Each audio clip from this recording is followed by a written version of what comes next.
সোনার সংসারে সব বন্ধুদের স্বাগত। আজকে আমি রান্না করব ইলিশ মাছের মাথা দিয়ে চচ্চড়ি।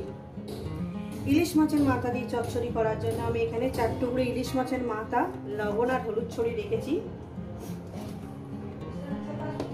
এখানে নিয়েছি আপনার ঝিঙে, একটা থালার মতো জায়গা হয়নি বন্ধুরা। এখানে নিয়েছি আপনার বেগুন আছে, আলু আছে, কুমড়ো আছে, কাঁচা লঙ্কা চেলা করে নিয়েছি, আদা নিয়েছি, টমেটো নিয়েছি। তো এবার এই আমার লেগেছে। রেসিপিটি শুরু করার আগে বলবো রেসিপিটাকে লাইক করবেন, শেয়ার করবেন। নতুন নতুন রেসিপি দেখতে গেলে চ্যানেলটিকে সাবস্ক্রাইব করে নেবেন। ঠিক যেভাবে খাই ঠিক আপনাদের সেভাবেই দেখাবো। চলুন রেসিপিটি শুরু করা যাক।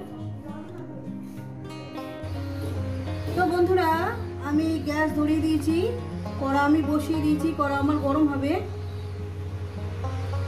এইটা হচ্ছে আমার অন্য মাছ ভাজার তেল।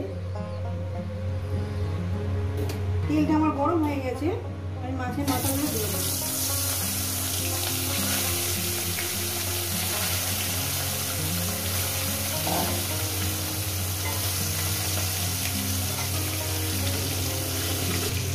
তো বন্ধুরা, মাছের মাথাগুলো ওই সাইডগুলো উল্টিয়ে দেবো। রেসিপিটা পুরোটাই দেখবেন আর কেমন লাগছে অবশ্যই কিন্তু জানাবেন। তো বন্ধুরা, মাছের মাথাটা ভাজা হয়ে গেছে, এটা তুলে নিলাম। এরপর দিয়ে দেবো 3টে শুকনো লঙ্কা। ওই তেলের মধ্যে 3টে শুকনো লঙ্কা দিয়ে দিলাম। আর দিয়ে দেবো এখানে 5 ফোড়ন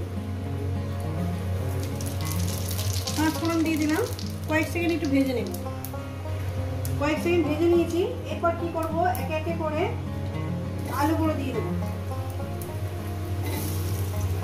প্রথমে আমি আলুটাকে আর তার সঙ্গে কুমড়োটাকেও দিয়ে দেবো। আলু আর কুমড়ো মিনিমাম 4-5 মিনিট ধরে আমি ভেজে নেব। এখানে আর লবণ দিলাম না, যেহেতু মাছের তেলে অনেকটাই লবণ আছে।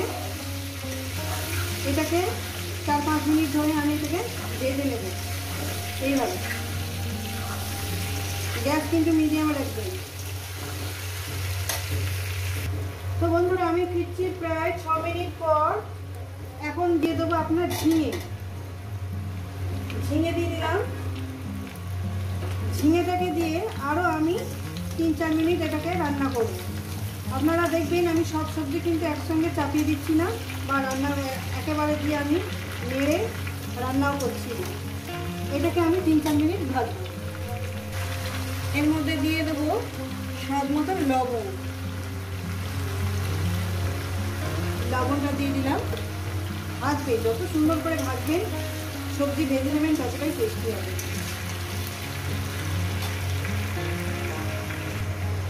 এরপর দিয়ে দেবো আমি এখানে হলুদের গুঁড়ো।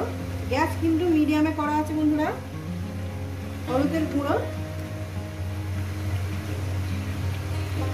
জিরে ধনের গুঁড়ো দিয়ে দেবো। এখানে কাঁচা লঙ্কাগুলো, যত কাঁচা লঙ্কা আছে কাঁচা লঙ্কাটা দিয়ে দেবে। এবার আদাটাকে চেঁচে দিই। এতটুকু আদা আমি এখানে চেঁচে দিয়ে দেবো। এরপর দিয়ে দেবো এখানে বেগুনগুলো, টমেটোটা দিয়ে দিলাম।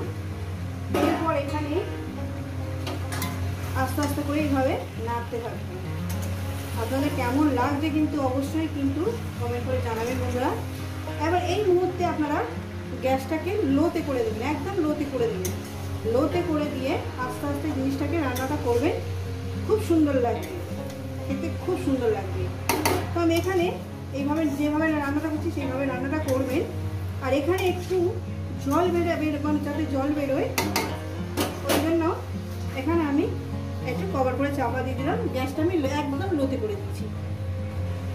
এরপর দিয়ে দেবো, দেখেন বন্ধুরা কতটা জল বেরিয়েছে। এরপর দিয়ে দেবো মাছের মাথাগুলো। শুধু এইভাবেই রান্নাটা করতে হবে, একটু জল পড়বে না, চচ্চড়ির মধ্যে একটু জল পড়বে না, সেইভাবে রান্নাটা করবে। আর এখানে দিয়ে দেবো একটু মিষ্টি, দিয়ে দেবো একটু মিষ্টি।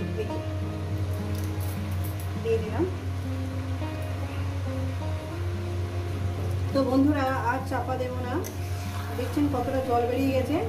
এই জলটা আস্তে আস্তে আমি এটা শুকনো করে নেব, শুকনো হয়ে গেলে আমি নামিয়ে দেবো।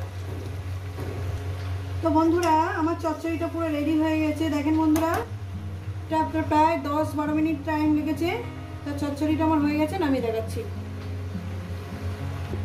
তো বন্ধুরা এই রেসিপি যদি আপনাদের ভালো লাগে থাকে অবশ্যই কিন্তু কমেন্ট করে জানাবেন, রেসিপিটা বানিয়ে খাবেন, লাইক করবেন, শেয়ার করবেন। নতুন নতুন রেসিপি দেখতে গেলে চ্যানেলটাকে সাবস্ক্রাইব করে নেবেন। আবার নতুন কোনো রেসিপির সঙ্গে দেখা হবে। সবাইকে বলবো সুস্থ থাকবেন, ভালো থাকবেন, আর আমার নিত্য নতুন ভিডিও দেখবেন। খেতেও সুন্দর, দেখতেও সুন্দর।